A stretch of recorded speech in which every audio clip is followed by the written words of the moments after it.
لاہور میں نواز شریف کے استقبال کے لیے کراچی، کوئٹہ، گلگت، مظفر آباد سمیت مختلف شہروں سے ٹرینوں اور بسوں میں قافلوں کی روانگی۔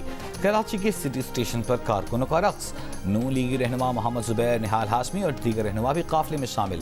حیدرآباد سے روانہ ہونے والی دوسری ٹرین میں جامشورو، ٹنڈو محمد خان، ٹنڈو العیار، میرپور خاص، مٹیاری اور دیگر علاقوں کے کارکن ہوں گے۔ ٹرین شہداد پور، پریدن، روہڑی سے ہوتی ہوئی بادامی باغ لاہور پہنچے گی۔ کوئٹہ سے خصوصی ٹرین لیگی کارکنوں کے لے کر لاہور کے لیے روانہ ہو گئی۔ پشاور سے کارکنوں کو لے کر ٹرین آج رات روانہ ہوگی۔ مختلف اسٹیشنوں پر لیگی جھنڈے، نواز شریف کی تصاویر آویزاں۔ آزاد کشمیر سے بھی قافلے لاہور کے لیے روانہ۔ پنجاب، خیبر پختونخوا، سندھ اور بلوچستان سے بعض قافلے لاہور پہنچ گئے۔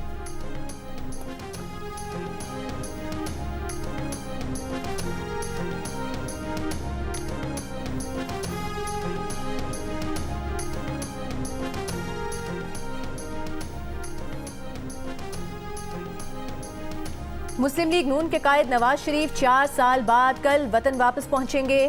نواز شریف کی پاکستان روانگی کا وقت فائنل ہو گیا۔ نواز شریف کی پرواز دبئی کے مقامی وقت کے مطابق ٹرمینل 2 سے صبح 9 بجے روانہ ہوگی۔ نواز شریف کی دبئی میں آج مختلف وفود سے ملاقاتیں بھی طے ہیں۔ نواز شریف کے ساتھ پاکستان جانے والے لیگی کارکنان کی بڑی تعداد دبئی پہنچ گئی۔ نواز شریف کل مینار پاکستان لاہور میں جلسے سے خطاب میں آئندہ کے لائحہ عمل کا اعلان بھی کریں گے۔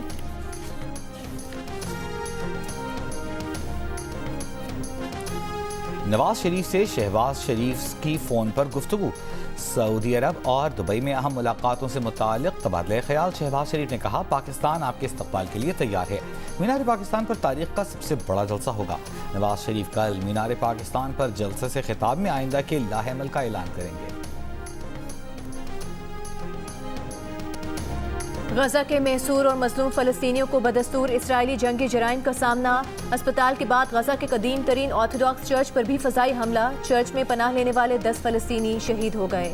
خان یونس میں 6 گھروں پر میزائل حملوں میں 40 فلسطینی شہید، 60 سے زائد زخمی۔ غزہ کی طرح مغربی کنارے میں بھی فلسطینیوں کو ریاستی دہشت گردی کا سامنا۔ نور الشمس پناہ گزین کیمپ پر حملے میں 12 فلسطینی شہید۔ اسرائیلی حملوں میں شہید فلسطینیوں کی تعداد 3900 تک پہنچ گئی۔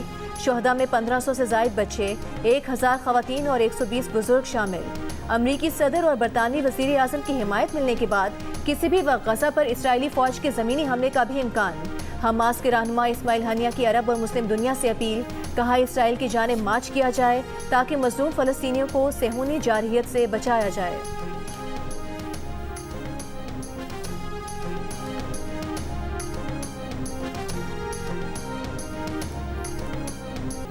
غزہ کے اسپتالوں میں بجلی نہیں، ایندھن ختم ہونے پر جنریٹر بھی بند۔ اسپتال ابلا موبائل فون کی ٹارچ کی روشنی میں آپریشن کرنے پر مجبور۔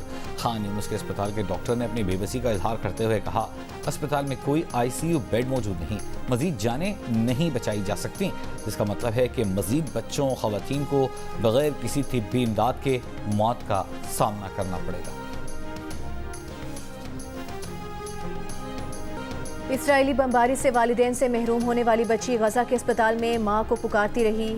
8 سالہ فلسطینی بچی کے والدین اسرائیلی بمباری میں شہید ہو گئے۔ اسرائیلی بمباری سے تباہ گھر کے ملبے سے چند ماہ کی بچی کو زندہ نکال لیا گیا۔ بچی کی دہشت زدہ آنکھیں ماں کا چہرہ تلاش کرتی رہیں۔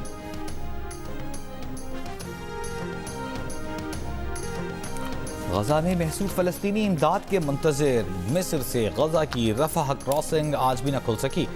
امدادی ٹرکوں کو غزہ میں داخل ہونے کی اجازت نہ مل سکی۔ اقوام متحدہ کے سیکرٹری جنرل کا کہنا ہے کہ امدادی ٹرکوں کو جلد از جلد غزہ بھیجنے کی ضرورت ہے۔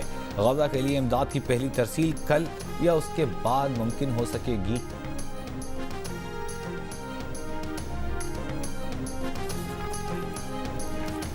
غزہ کے لیے پاکستان کی انسانی امداد مصر کے العریش ایئرپورٹ پہنچ گئی۔ 81 ٹن انسانی اور طبی امداد لے کر خصوصی طیارہ مصر پہنچا۔ مصر میں پاکستان کے سفیر ساجد بلال نے امداد مصری ہلال احمر سوسائٹی کے سپرد کی۔ امدادی سامان میں 1000 خیمے، 4000 کمبل اور 3 ٹن دوائیں شامل۔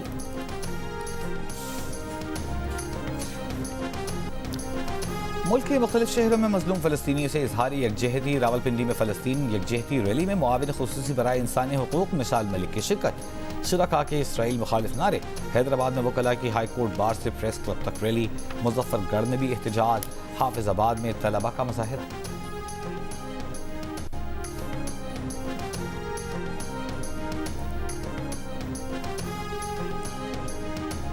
کراچی کی شارع فیصل پر MQM کی فلسطینیوں سے اظہار یکجہتی کے لیے ریلی، خالد مقبول صدیقی، مصطفیٰ کمال، فاروق ستار اور JUI کے رہنماؤں کی شرکت، ریلی سے رہنماؤں کے خطاب کا سلسلہ جاری۔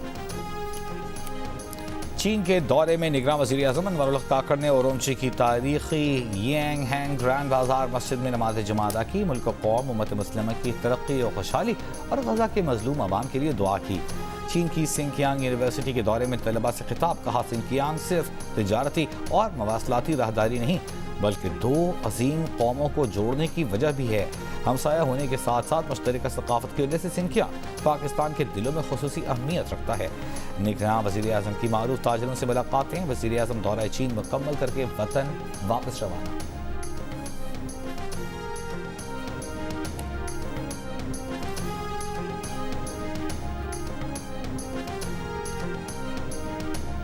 پشاور کے علاقے چمکنی سے پولیس نے سابق صوبائی وزیر اور تحریک انصاف کے رہنما کامران بنگش کو گرفتار کر لیا۔ گرفتاری کی CCTV ویڈیو بھی سامنے آ گئی۔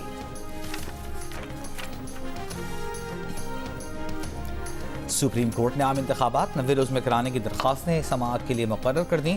چیف جسٹس پاکستان جسٹس قاضی فائز عیسیٰ کی سربراہی میں 3 رکنی بینچ 23 اکتوبر کو سماعت کرے گا۔ ملک میں ایک دن انتخابات کرانے کی درخواست بھی سماعت کے لیے مقرر۔ چیف جسٹس کی سربراہی میں 3 رکنی بینچ 24 اکتوبر کو سماعت کرے گا۔ عدالت نے اٹارنی جنرل، الیکشن کمیشن اور سیاسی جماعتوں کو نوٹس جاری کر دیے۔ گزشتہ سماعت پر عدالت نے مذاکرات سے مسئلہ حل کرنے کی ہدایت تجویز کی تھی۔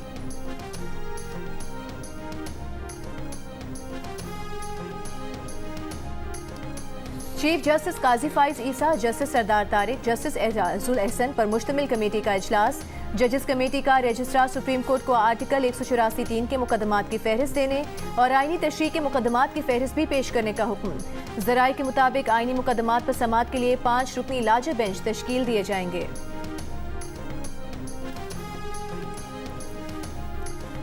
نگراں حکومت کوئی نیا ترقیاتی منصوبہ شروع نہیں کرے گی، صرف رواں منصوبوں کے ہی فنڈز جاری کرے گی۔ حکومتی اخراجات میں کمی کی IMF کی شرط پر وفاق کی منصوبہ بندی، ترقیاتی منصوبوں اور سبسڈیز میں صوبوں سے حصہ لینے کے قانون پر کام جاری۔ وفاقی حکومت نومبر میں IMF سے مذاکرات سے قبل اخراجات میں نمایاں کمی چاہتی ہے۔ IMF کے جائزہ مشن نے اگر سفارش کی تو ہی پاکستان کو مزید $70 کروڑ ملیں گے۔ گجرانوالہ میں سابقہ بیوی کو نان نفقہ کی رقم ادا نہ کرنے پر گرفتار گریڈ 20 کے آفیسر FBR کے اپیل کمشنر مرتضی صدیق خان کو عدالت میں پیش کر دیا گیا۔ عدالت کا نان نفقہ کی مد میں 26 لاکھ روپے کا نصف آج ہی ادا کرنے کا حکم۔ رقم کی عدم ادائیگی پر FBR آفیسر کو جیل جانا ہوگا۔ اپیل کمشنر کا کہنا تھا کہ پہلی بیوی کو سال 2013 میں طلاق دے چکا ہوں، عدالتی نوٹس یا وارنٹ کا علم نہیں ہو سکا۔ مرتضی صدیق خان کو گزشتہ روز عدالتی بیلف نے پولیس کی مدد سے ان کے دفتر سے گرفتار کیا تھا۔ میئر کراچی مرتضی وہاب کے ضلع کیماڑی سے کاغذات نامزدگی کی منظوری کا الیکشن ٹرائیبونل کا فیصلہ جماعت اسلامی نے سندھ ہائی کورٹ میں چیلنج کر دیا۔ الیکشن ٹرائیبونل نے کاغذات کی منظوری کے ریٹرننگ افیسر کے فیصلے کو درست قرار دیا تھا۔ لاہور ہائی کورٹ کے سرکاری محکموں کے سٹاف کو فوری سائیکلیں استعمال کرنے کی ہدایت، دھواں چھوڑنے والی گاڑیاں فوری بند کرنے کا حکم۔ اسموک کی روک تھام کے کیس میں جسٹس شاہد کریم نے ریمارکس دیے کہ دھواں پھیلانے والی صنعتوں کو پہلے جرمانے کریں، پھر بھی عمل نہ کریں تو گرا دیں۔ DC لاہور صرف آفس میں بیٹھی رہتی ہیں، کچھ نہیں کرتی۔ وقت آ گیا ہے کہ DC اور تھانوں میں بیٹھے لوگ باہر نکلیں۔ عدالت کا ریلوے گولف کلب کے ایڈمنسٹریٹر کو تبدیل نہ کرنے پر اظہار برہمی، DG ماحولیات کو توہین عدالت کا نوٹس جاری۔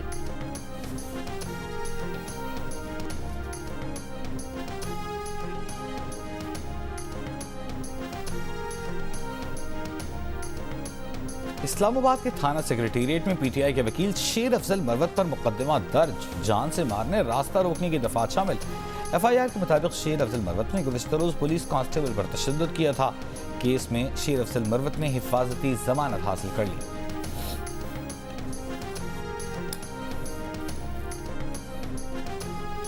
لاہور کے چلڈرن اسپتال کی میڈیکل ایمرجنسی کے گراؤنڈ فلور میں 48 گھنٹے کے اندر 36 بیڈز کا اضافہ۔ وزیر اعلیٰ پنجاب محسن نقوی کا رات گئے اسپتال کا اچانک دورہ، میڈیکل ایمرجنسی فرسٹ فلور پر نئے بچہ وارڈ اور زیر تعمیر ایمرجنسی کا معائنہ کیا۔ زیر علاج بچوں کی عیادت کی، ماؤں سے اسپتال میں سہولیات کا پوچھا۔